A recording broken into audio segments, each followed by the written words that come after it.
We're going to learn how to put on pointe shoes. Now, I already have the ribbons and elastic, everything sewn on my shoe, and I don't wear any padding, but many of you will.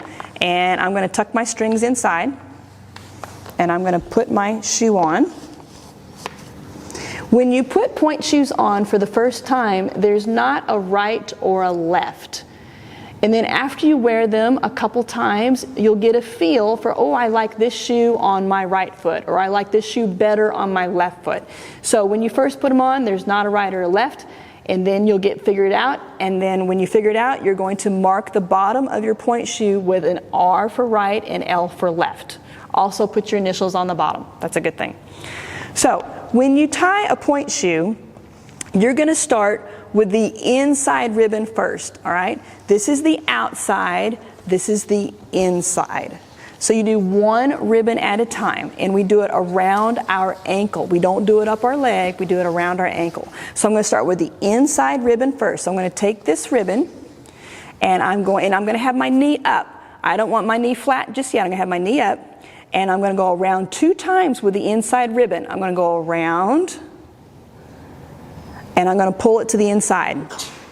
Now I'm going to take the outside ribbon. I'm going to go over the top of that ribbon as well, around. Now I'm going to lay my knee flat, and I'm going to flex my foot. The reason I'm going to flex my foot is because I want all of my tendons nice and tight, because I'm going to tie a knot right in here. Everybody likes their shoes different. I don't like mine really tight around my ankle, because to me, I feel like it's cutting the circulation off, but some girls do. So I'm going to tie a knot right down by my Achilles tendon, right down here. You don't want your knot up here, you want your knot down here. Because from here, I'm going to tuck it up under, and I'm going to spread out those ribbons a little bit, and I'm going to tuck it up under like that, and that way it hides the knot, right? And I had my foot flexed, so when I have my foot pointed, it's not going to be really, really tight. Okay, now I'm going to show you on my left foot. Okay, the elastic goes on the top. Now when I sew my pointe shoes, I like to crisscross my elastic because I feel like that it holds my foot better. So remember, we start with the inside ribbon first. So if you look at my legs, this is the inside, this is the outside. We're going to start with the inside ribbon first. So we're going to take it, we're going to go around and hold it with one hand. You're going to take the outside ribbon, you're going to go over the top,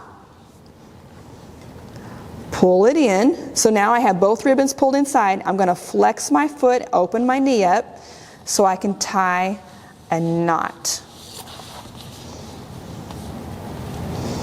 Now, if you look really closely, you can see a little bit of dark stuff on the end of my ribbon. That's there because I burned the edges to my ribbon.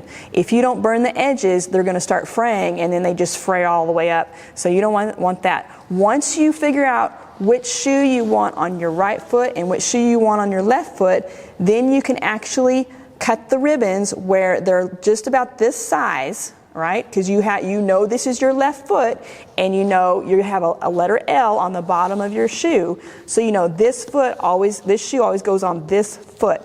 Because once you cut those ribbons, they're going to be 2 different sizes. So do not cut them until you know for sure this shoe goes on that foot.